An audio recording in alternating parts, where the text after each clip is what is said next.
Welcome back, everyone. Namaste. This is Vinayak again back for you with a new topic, globalization in your 10th class economics. So today we are going to study about this chapter and we are going to learn about the economy and business factors, trade organizations, and then all the policies implementation and other things. And I'm going to share with you few one ppt where you can understand in a better way. So the chapter name is globalization and Indian economy.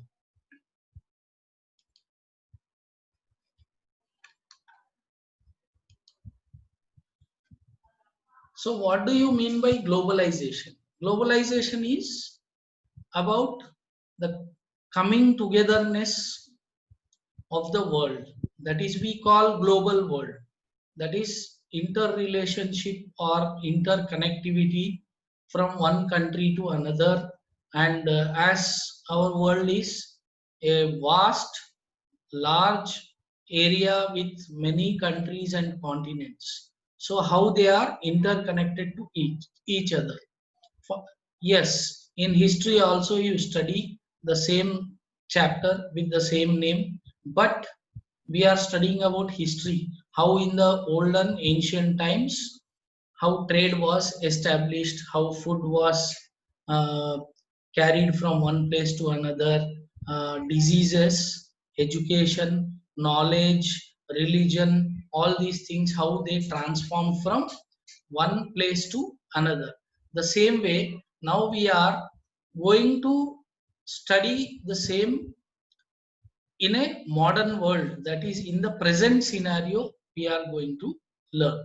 So now countries are interconnected. Out of the food items we have been displayed in the feet which is not found in India. Just think, now food items, there are many food items which were not found in India, but today, even though it is available, is the dress that we are wearing is our tradition. For example, food that is like chilies, beans, carrot, they were never grown in India in the ancient times. It was brought by foreigners to our country and then they started growing here. The same way, the dress, what is our traditional dresses, what we wear, Indian tradition was wearing a dhoti and kurta or some other way of dress and saris for the women. Whereas after the Europeans came, various types of foreigners came, then our way of dressing also changed. Today totally we are following European culture, what the British gave us. So is the language that we are speaking is of Indian origin? Suppose now I am explaining you the lesson in English. Was English started here or was it born here? No, English was not here. Only Indian, we have our own regional languages, our own traditional languages, but we adopted the foreign language English from the British. So think about some other areas like education, employment, production, culture, all these have changed. So what is globalization? See here, culture, society, politics, economy, environment, all these are interrelated to each other. Now globalization, what is it? It is the process of rapid integration or interconnection between the countries. This is the simplest definition for globalization. So it is a process of rapid integration or interconnection between the countries. That is, integration means mixing up. They are integrating, say in the form of goods or in the form of trade, or in the form of education or technology, exchange of technology, all these things, and interconnection between the countries. So, economic globalization. What is economic globalization? It is the process of rapid integration or interconnection of investment, production, distribution, employment, and trade among the countries of the world. See, there is not much change in the simpler form of definition of globalization and economic globalization. When the word economic added in this, what happened? There came investment, production, distribution, employment, and trade among countries of the world. So completely it became about the production and sales, and then economy, income, and investment. All these come under economics. So few important terms we are going to learn in our chapter. What is that? They are multinational company or corporations. We call it in short as MNC, multinational corporation. The companies or corporations which have their business in more than one country are called multinational corporations or MNCs. For example, Pepsi, Nike, Apple, Microsoft, etc. These are all not born in India, or they were not started in India, but they had come from other countries. And they, what do you mean by multinational corporation? It will have it will have many branches other than the head office, or which is situated in one country, but it will have more branches in various countries. Such companies are called as multinational corporations. And then what is investment? The money that is used to assemble the factors of production, such as land, building, machinery, etc., are called investment. For example, if you want to start a factory, what you will do? First, you need to buy a land, then a building you need to construct, then you need to buy machinery, etc. All these come under investment. Foreign investment. Investment made in a country by a multinational company originated from some other country is called foreign investment.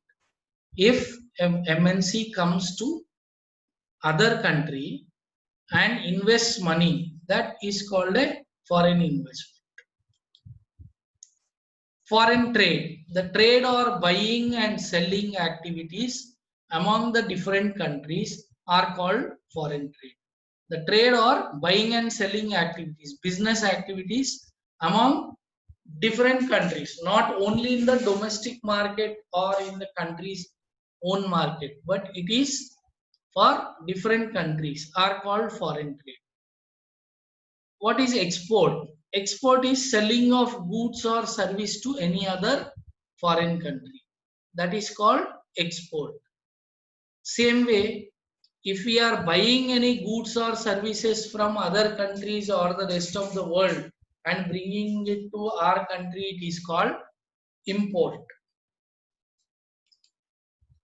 Ways of interconnections. How are the ways which are there in the interconnections? Spreading production across countries. Spreading production, that is, they are producing goods across other countries. Interlinking production by setting up production centers in different countries. That is, they are setting up their own production centers in various countries. Joint productions of MNCs with domestic companies. They come and take over some domestic companies. MNCs will come and take over the domestic companies, and they use the technology, they upgrade the machinery, and then they manufacture the required goods and sell in the market. Free trade among the countries.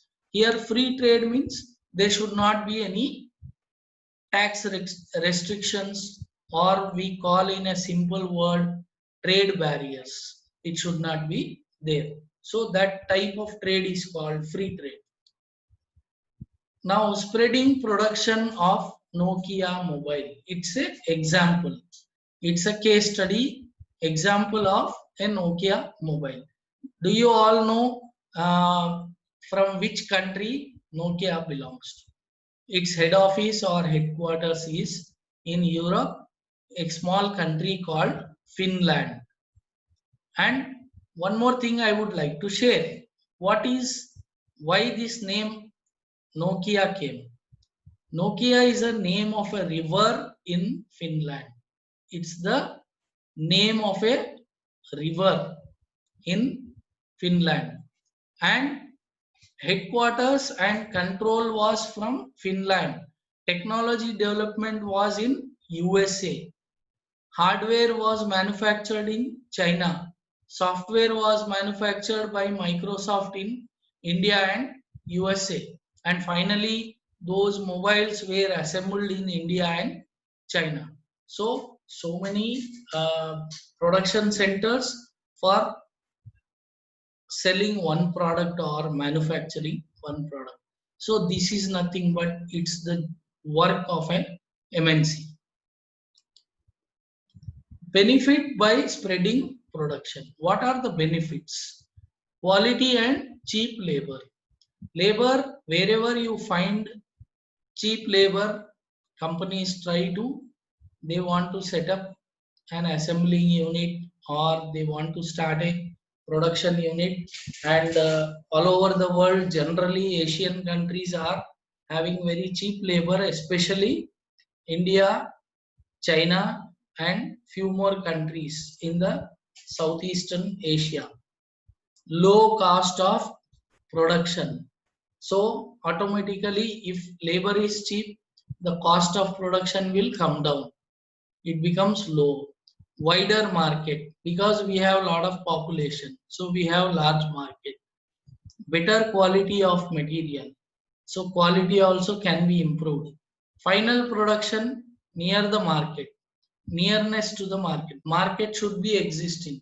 India and China are the large markets because we have very high population and many more. So markets means, now see, USA, China, India, Pakistan and Bangladesh. Benefits of interlinking production for MNCs, for multinational corporations. Standard of products produced strictly as per the demand of the customer. So they check the standard of the products produced and they go with very strictly as per the demand of the customers. Generally, demand means quality, price, all these things will be checked. As the goods are produced and sold in one country, the cost of production is less and hence can sell at lower price. That is, if production increases, cost of production will come down, and if they sell in the same markets, they'll get better business. Better consumer response as goods is produced in their locality. Why the cost will come down? Because the transportation expenses also will reduce. Benefits of interlinking production for domestic countries.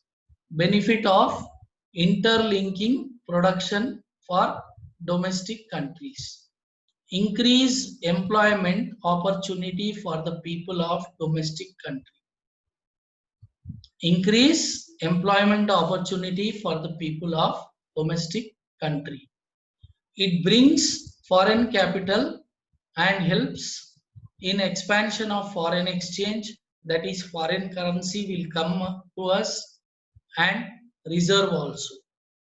So that is called foreign exchange. If we are receiving any foreign money by selling our goods, so we are getting additional money from outside our country. That is called foreign exchange.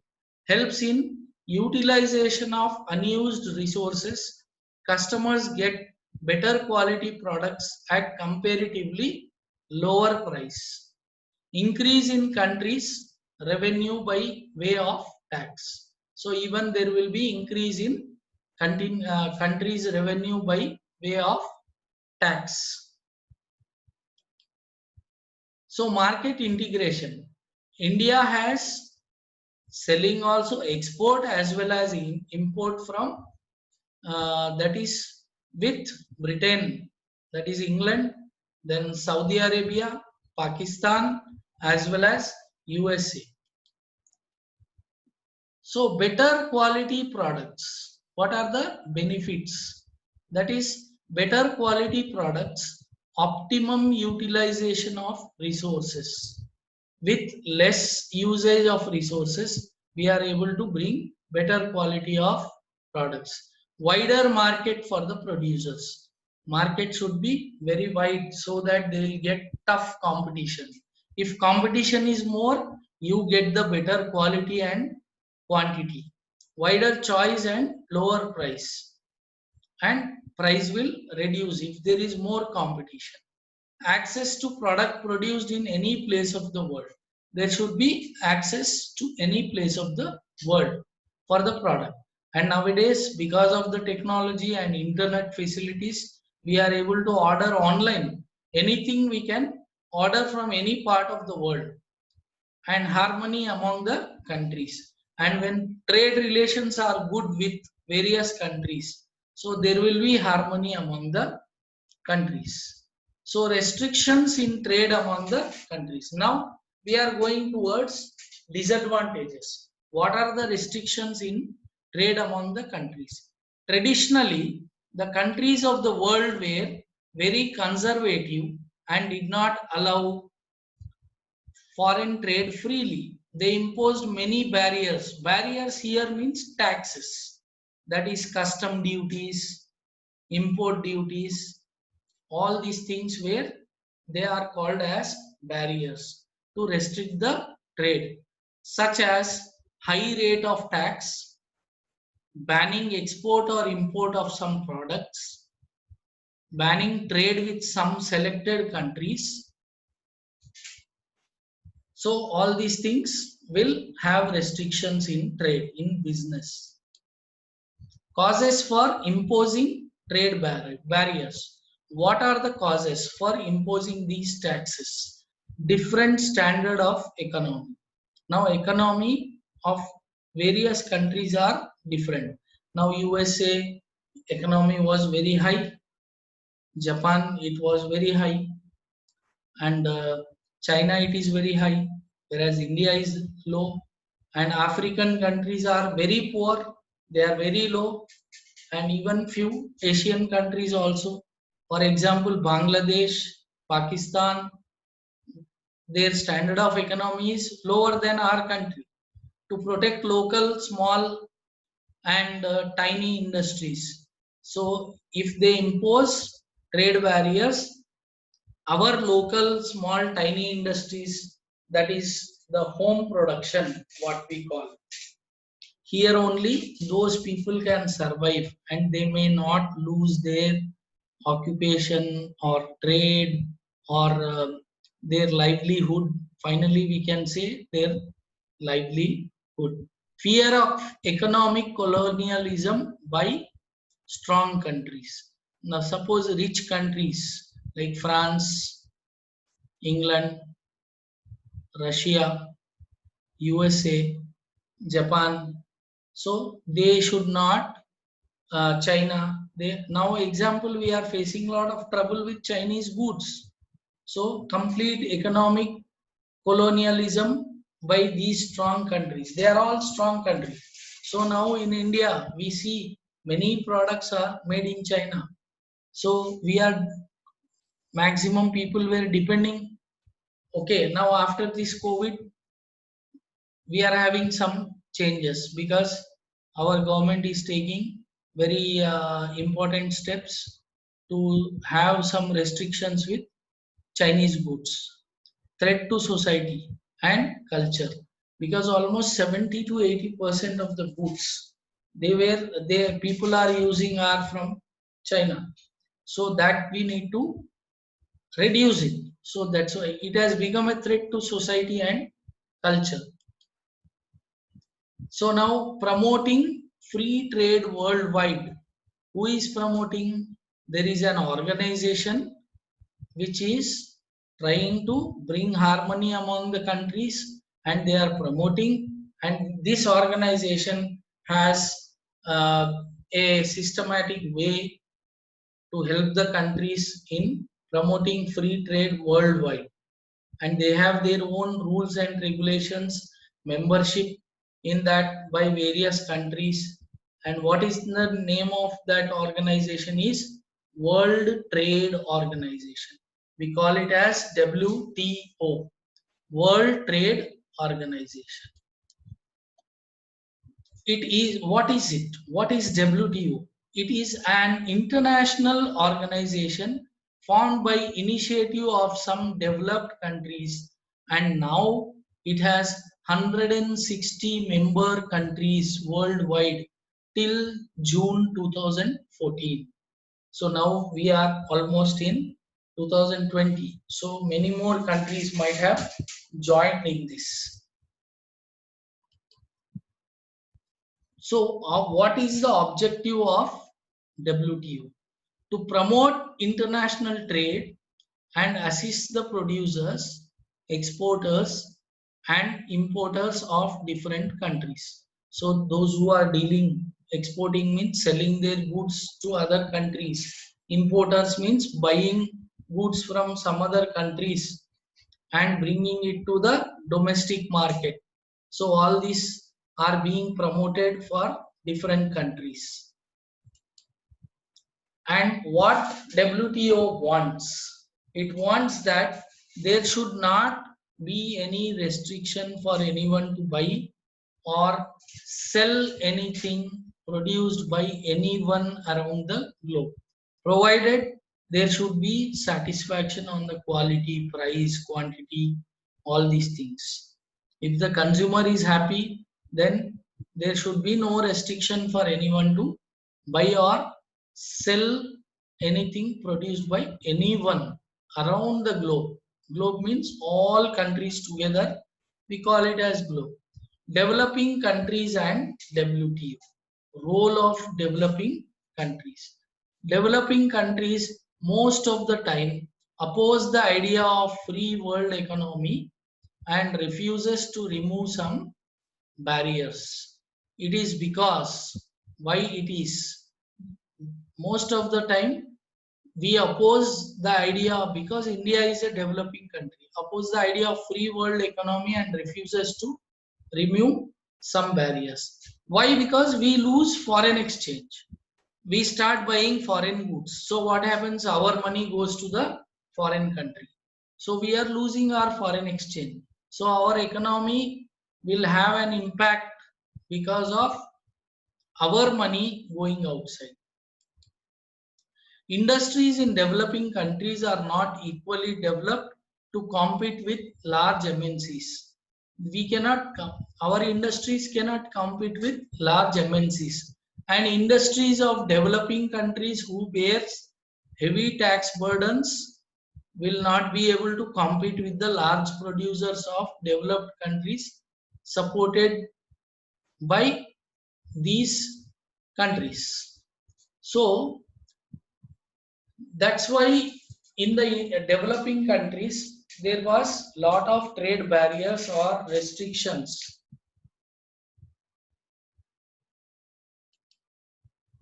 What are the factors enabling globalization? Factors which enabled globalization is development in technology. Now day by day there is a rapid development in technology. Because of that, the production has increased, consumption has increased, cost factor has brought a lot of impact, liberalization of foreign trade and investment. What do you mean by liberalization? Liberalization means giving some freedom removing some of the barriers, trade barriers, that is taxes and all. So if we give lot of liberalization of foreign trade and investment, then it is useful. Development in technology, communication and information technology. Communication and information technology. Production technology, transportation technology, packaging technology. For all these things, these are required for the production. So during this time, see, communication and information is, today you are sitting at home and you are able to order any type of goods online. So that is happening because of communication and information technology. Whatever you want, you are opening some apps, or you are searching in Google, and then you are able to know about the products, and then you are able to order them, place the order to buy it. So this is all happening because of the development in communication and information technology. Production technology, again, because of the development of technology, new types of machinery and new type of goods which are used for production. Because of that, they are able to develop the production part. Transportation, we have so many means of transport now, modern means of transport by which it is easy, like railways, roadways, airways, pipelines. All these things are useful these in the development. Packaging, packaging is very important. Now you are eating many food items which are packed 3 months back, 4 months back, but they are not getting spoiled. They are not mixed up with the environment and getting spoiled. So they can be stored, they can be used, and by which the goods are being transported from one end to another end of the globe, and people are able to consume. That is only possible, that is only possible because of packaging technology. Liberalization. Liberalization means removal of barriers by the countries on foreign trade and foreign investment by MNCs and foreign investors. Liberalization means, as I told you, removal of trade barriers by the countries on foreign trade and foreign investment by MNCs and foreign investors.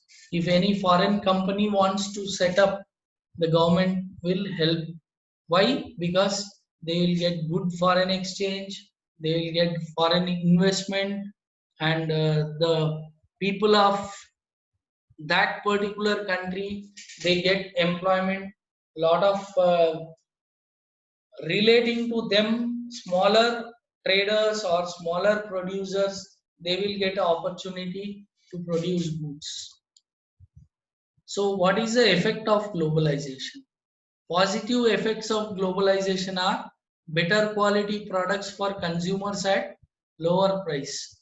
Today we are able to choose what we want, because that particular thing is available from various manufacturers of various countries, and price can be compared, quality can be compared, quantity can be compared, and the consumer anyway buys the at the lower price. So wider choice, we have lot of choice. As I told you, if you want to buy a toothpaste, we have 15 to 20 companies which are of different brands. Whatever you want, you have a choice to buy it. Worldwide market for Indian producers, and Indian producers have worldwide market, helps in capital formation. Employment outside India, employment outside India, even people are getting outside employment. access to better technology. We are getting the access to for better technology. Negative effects of globalization brings threat to small local producers. They cannot compete with the bigger producers. So local producers, they will lose their business because they cannot compete. So it's a threat for them. Outflow of Indian currency by way of profit of MNC. If we are buying all imported goods or buying in MNCs, what happens? Lot of our Indian currency will go out in the way of profit of the MNCs. Makes the country dependent on others. Then we need to depend on other countries for the goods. Lack of public interest. Even public should take interest to safeguard or protect our producers. Exploitation on employees.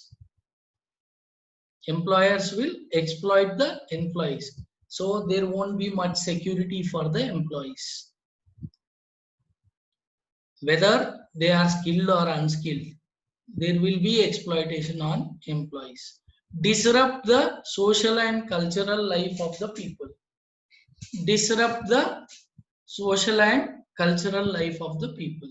Lot of changes. See now, whenever a party is there or a small program is there, function is there, excuse me.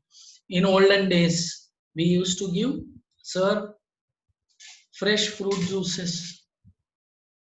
But now what happened? We have various drinks, types of cool drinks, soft drinks, and other types of drinks which are manufactured by MNCs, and that is being served. So it also affects the health, it also affects the business, and in all ways. So we are disrupting the social and cultural life of the people.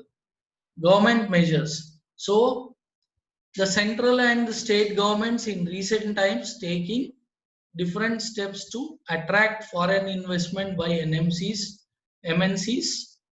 and foreign individuals in India, which includes declaration of SEZ. What is SEZ?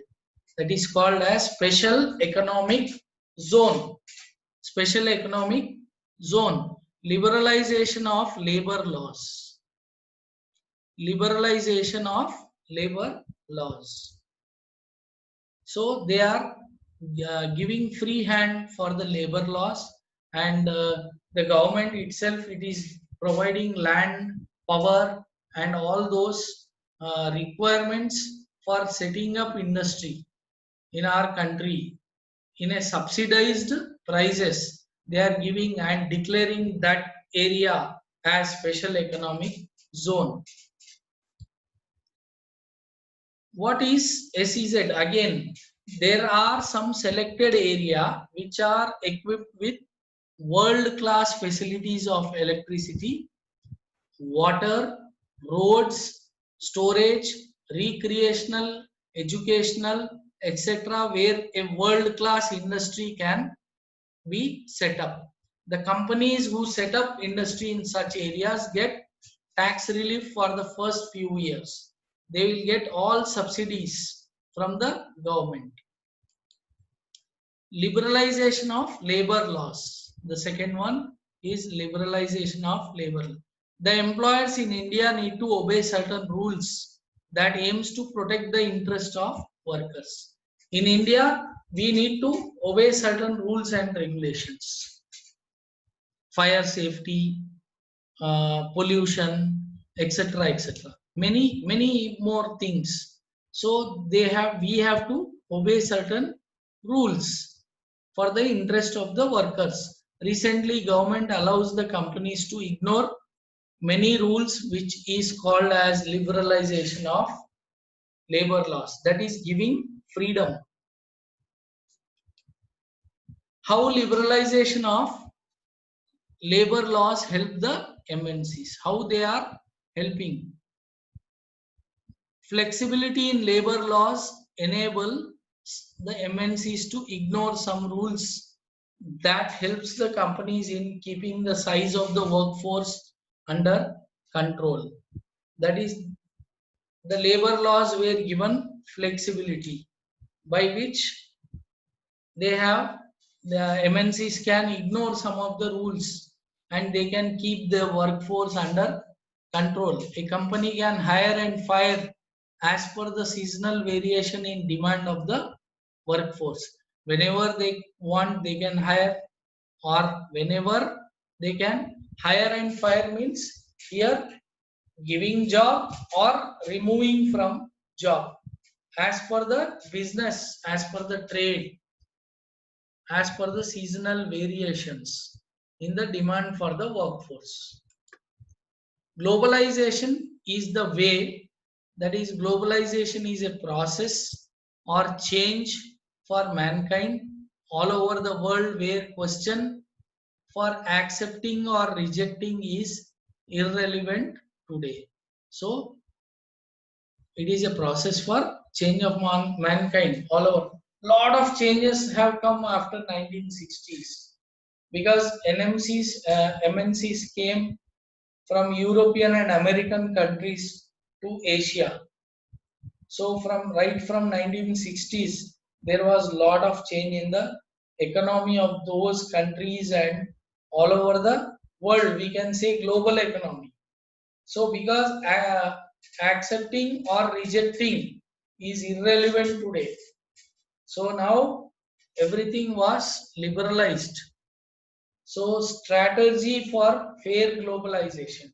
There need a plan or a strategy for fair, good globalization. That is, the first one is screening on arrival of goods of services. So whenever the goods come from outside, there should be a screening. They should know the price, cost, quality, quantity, everything. And then government support to local companies. Smaller companies, the government should support them. Strict implementation of labor laws. Labor laws must be implemented very strictly because most of the time we will be seeing some tragedy, some leakage like Bhopal gas. You studied in 8th class. What happened? Because of the leakage of gas, almost all the city was into trouble. And even people are facing those issues even after 30 years. Negotiate with WTO for fairer globalization.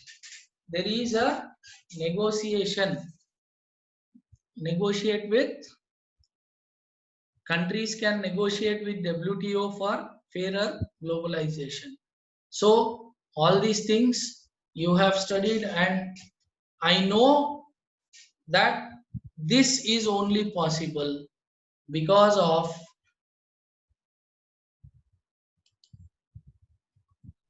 this. All this is possible unless you read the textbook. Open the textbook, underline the key points, underline all the key sentences, prepare a small running notes, and then you go through the points, read the textbook. Unless you don't read the textbook, you won't get the idea of the chapter. So unless you read the textbook, you will understand. After my sharing of this PPT along with my speaking, that is, I am sharing this lesson with you, so you should be able to understand. That is possible only after going through or listening to this video. You need to go through the textbook and then prepare a short notes of all the chapter, and then finally you can understand the lesson, which will be helpful for you for your further references and for your examinations. And thank you very much.